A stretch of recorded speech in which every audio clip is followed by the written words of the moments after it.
Olá, me chamo Caio César e juntamente com meus colegas Aline, Andressa e Wallace, iremos apresentar a temática Origem Geológica no Cerrado.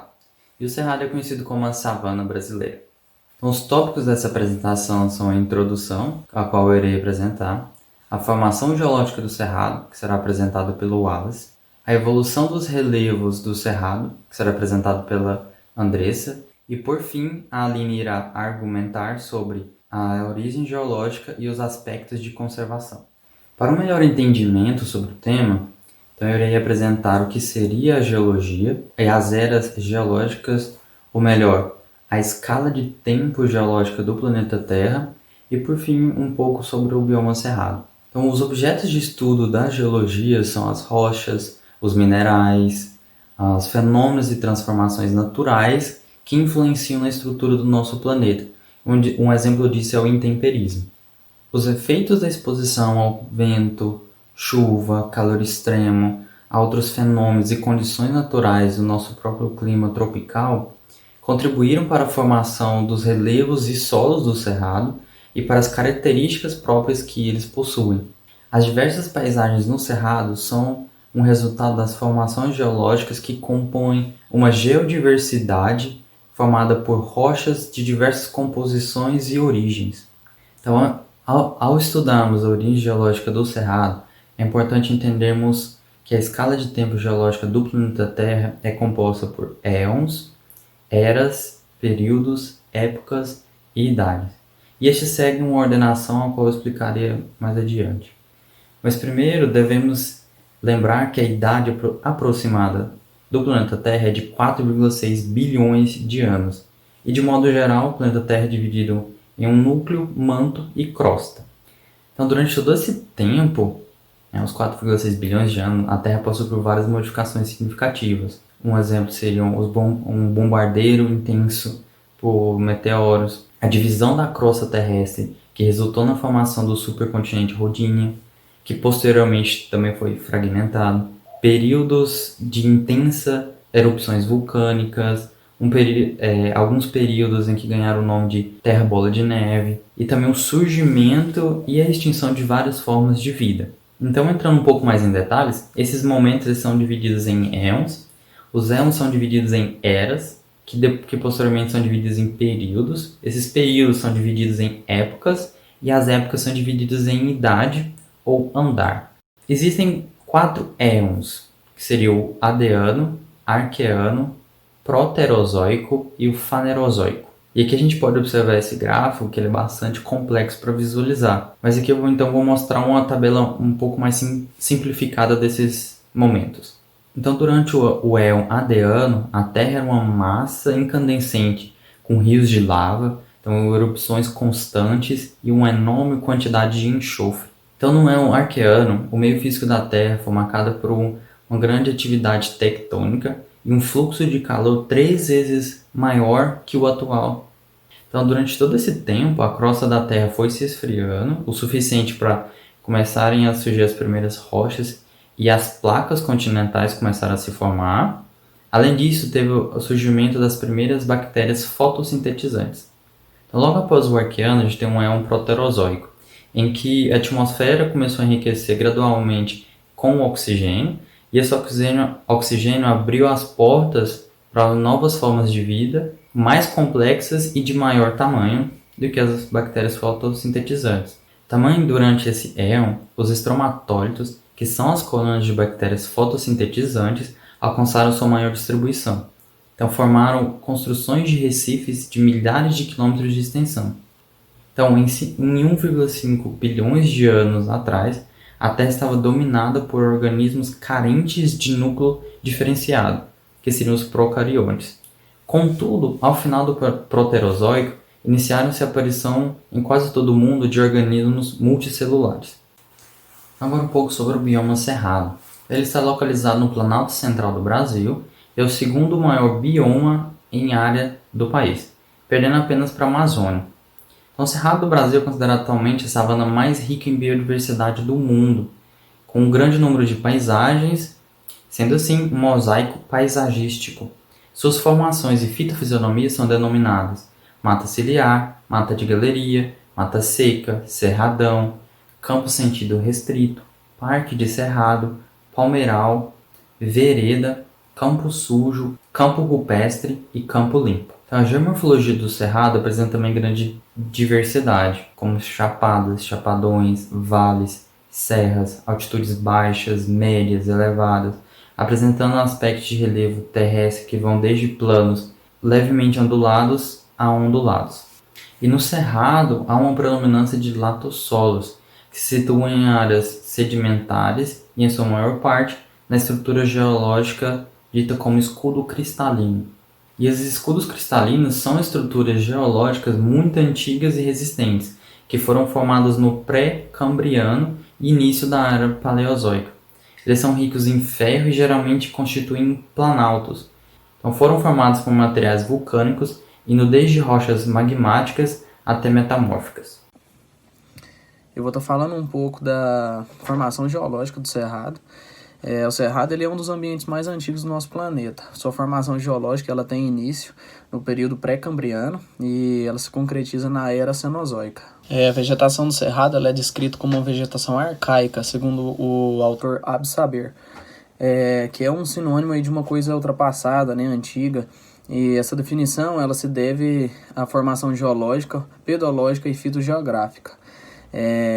O que indica aí que o Cerrado ele é o mais antigo dos biomas brasileiros e o que se formou primeiro. Segundo o autor Barbosa, o bioma Cerrado ele é um bioma que não teve grandes modificações geomorfológicas, ele tem estações bem definidas, o solo dele é um solo com um nível muito baixo de nutrientes, né, um solo oligotrófico, e a vegetação desse bioma ela é bem adaptada a essas condições. No estudo recente da UNB e do Serviço Geológico do Brasil, eles mostram que o Planalto Central, que é onde o Cerrado está presente, ele tem uma das rochas mais raras do mundo. Isso demonstra, né, que é uma composição geológica que é a consequência da extinção de um oceano de uma cordilheira, que eles eram presentes na geografia do território do Brasil, onde se localiza o Brasil. A teoria é que nesse período, proveniente da erosão de um antigo continente, foram consolidando alguns sedimentos no fundo do oceano e deram origem à placa tectônica de São Francisco, né, que engloba ali todo o continente sul-americano. A parte central, onde se localiza o Cerrado, né, que é o nosso bioma, que ela fica distante do mar. Essa parte ela passou por períodos distintos, né, de secas e chuvas, que cavaram os vãos, né, dos grandes rios, os rios continentais, né, como São Francisco, Rio Grande, Rio Tocantins e Araguaia, Pantanal, Paraguai e o Paraná, o Amazonas e todos os seus afluentes, e foram moldando rochas e formando os solos, que isso propiciou a formação da vida, né, no nosso continente. É uma geologia que ela pode se dizer antiga. Ela apresenta um complexo cristalino e bacias sedimentares, com várias rochas. Dessas rochas, as que se destacam são as rochas calcárias, porque por muitas vezes elas formam fendas, grutas e cavernas de diferentes tamanhos. O Cerrado ele fica assentado sobre uma das formações rochosas mais antigas do planeta. Na maioria das vezes são rochas metamórficas quartzíticas.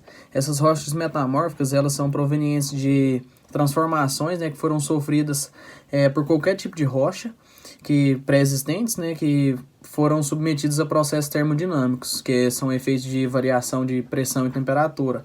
Esses efeitos aí vão produzir novas texturas e novos minerais. Essas estruturas quartzíticas elas são formadas por quartzitos.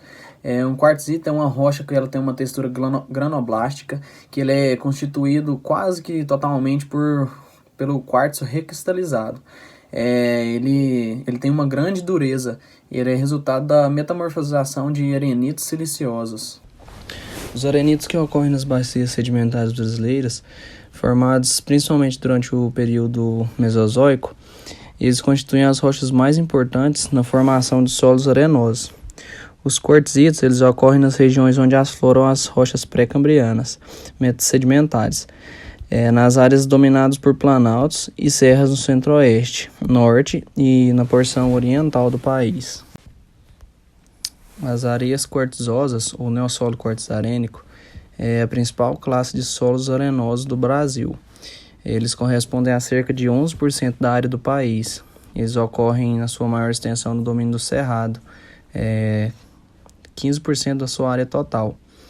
As maiores expressões de areias quartzosas derivadas dos arenitos ocorrem nas bacias sedimentares, nas regiões do Maranhão, oeste do Piauí e da Bahia, no norte de Minas e de Tocantins. Eles abrangem porções dos estados de São Paulo, Mato Grosso do Sul e Mato Grosso. O neossolo quartzarênico é originado de materiais geológicos naturalmente enriquecidos por quartzo. A sua estrutura ela é formada praticamente por grãos de quartzo, gerados da recomposição de arenitos, quartzitos e depósitos sedimentares recentes, continentais e costeiros. Sendo assim, eles são altamente suscetíveis à erosão. Eles também apresentam uma drenagem excessiva, uma baixa retenção de água e lixiviação de nutrientes. Nesse mapa, nós podemos observar os locais de ocorrência de areias quartzosas, e em sua maior parte, elas estão no Cerrado.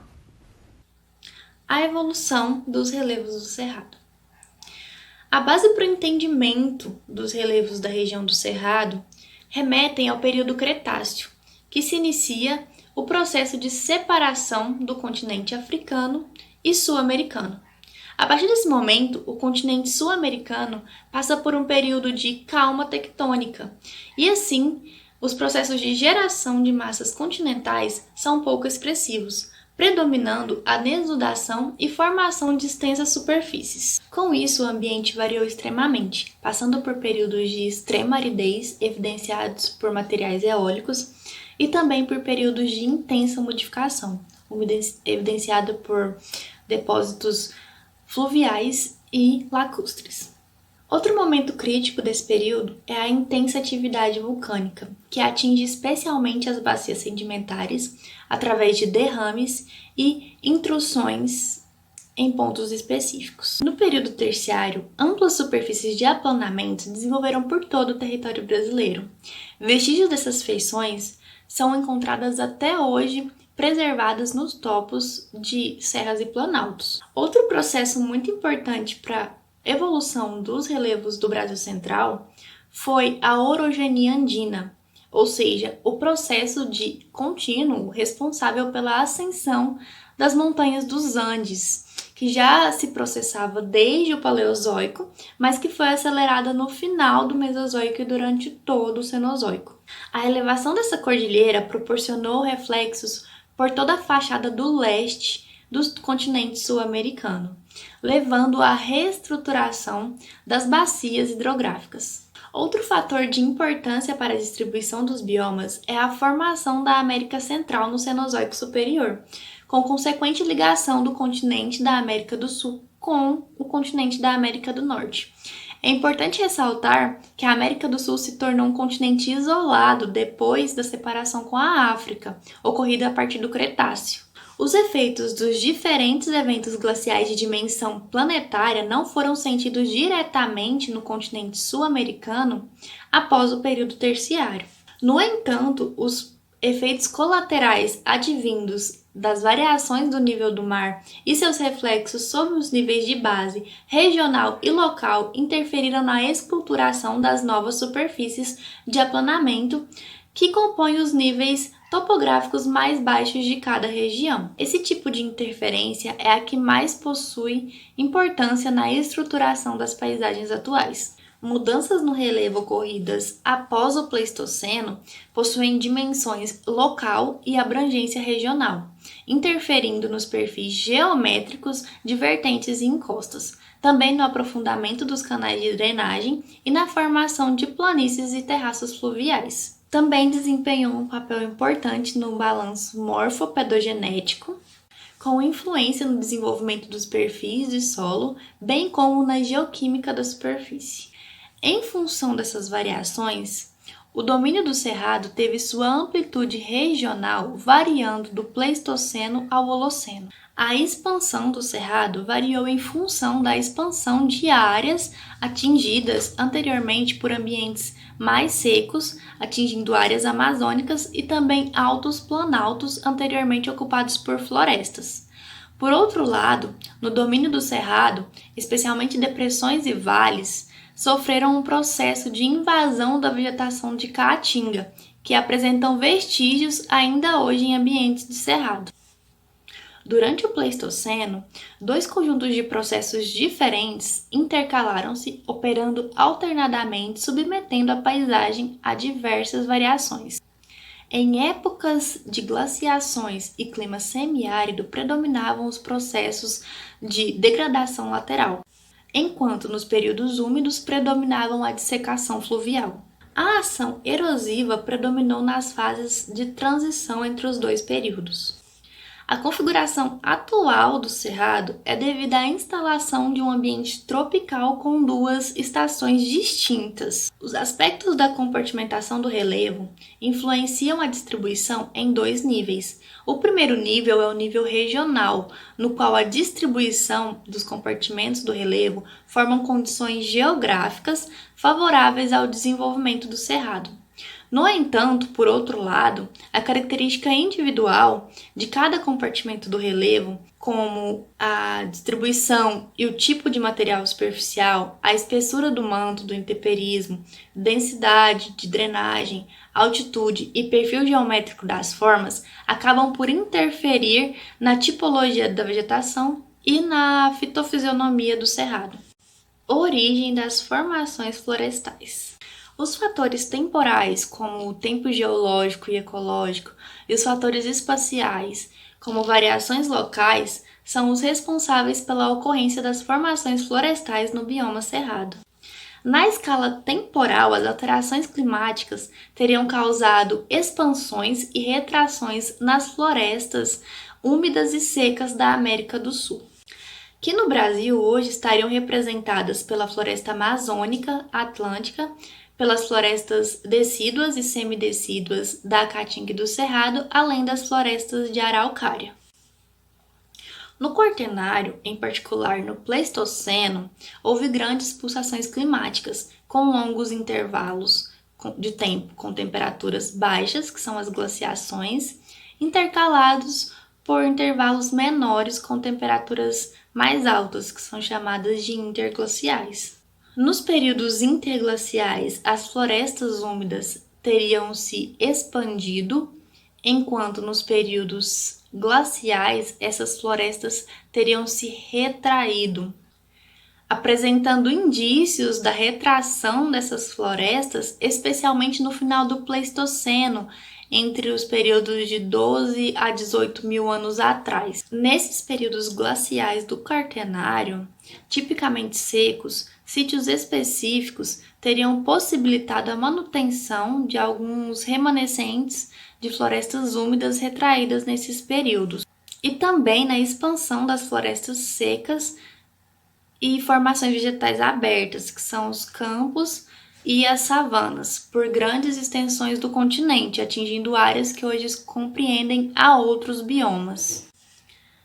As florestas decíduas e semidecíduas da América do Sul provavelmente teriam alcançado a sua máxima extensão ao final da última glaciação, coincidindo com a retração das florestas úmidas. A partir disso, as florestas secas teriam se retraído, e com o retorno de um clima mais úmido, mais quente, nos últimos 12 mil anos, as florestas úmidas passaram a se expandir. Tais evidências são fornecidas pela atual distribuição de muitas espécies dessas florestas em diferentes biomas, ou em áreas adjuntas pela América do Sul, as quais englobam o Cerrado. Essas têm sido as principais causas da existência das formações florestais no Cerrado. Origem das formações savânicas e campestres. Os mais antigos registros das formações savânicas e campestres do Cerrado estão datados de 32 mil anos atrás e estão localizados no Brasil Central. A origem dessas formações é bastante discutida, e na literatura existem ricas teorias que tentam explicá-la. De maneira geral, pode-se sintetizar tais teorias em 3 grupos, e em um quarto grupo que é a combinação das teorias anteriores. No primeiro grupo, abrange as teorias climáticas, segundo as quais a vegetação seria o resultado do clima, considerando principalmente a função da limitação sazonal hídrica no período seco. O segundo grupo abrange as teorias bióticas, na qual a vegetação seria o resultado das ações antrópicas, principalmente pelo uso frequente do fogo, pelo pastejo excessivo e pelo desmatamento, ou ainda resultante da atividade de outros agentes da biota, como por exemplo as formigas. No terceiro grupo, temos as teorias pedológicas, nas quais a vegetação seria dependente de aspectos edáfitos e geológicos, como deficiências minerais, saturação por elementos como alumínio, diferenças de drenagem e profundidade de solo. Por fim, no quarto grupo, nós temos a junção das teorias anteriores, ou seja, a combinação dos fatores bióticos e abióticos tratados nas teorias anteriores, considerando que a vegetação atual seria o resultado da dinâmica da vegetação, dos aspectos climáticos e da gênese evolutiva. Como exemplo de origem geológica das fitofisionomias, temos o cerrado rupestre, que ocorre em ambientes rupestres litólicos ou rochosos, que são ambientes com áreas de afloramento de rochas, apresentam vegetação arbóreo-arbustiva e seus sólidos litólicos são originados da decomposição de arenitos e quartzitos, pobres em nutrientes, são solos ácidos e apresentam também baixo teor de matéria orgânica. Já a ocorrência das veredas, que é outra fitofisionomia do cerrado, encontrada em solos hidromórficos saturados durante a maior parte do ano, é condicionada ao afloramento do lençol freático decorrente de camadas de permeabilidade diferentes em áreas sedimentares do Cretáceo ao Triássico. As diversas paisagens do Cerrado são resultado de formações geológicas, pedológicas e climatológicas, que juntos compõem a geodiversidade do Cerrado. A sua diversidade ela está em uma amplitude da pluviosidade, de paisagens e da classe dos solos.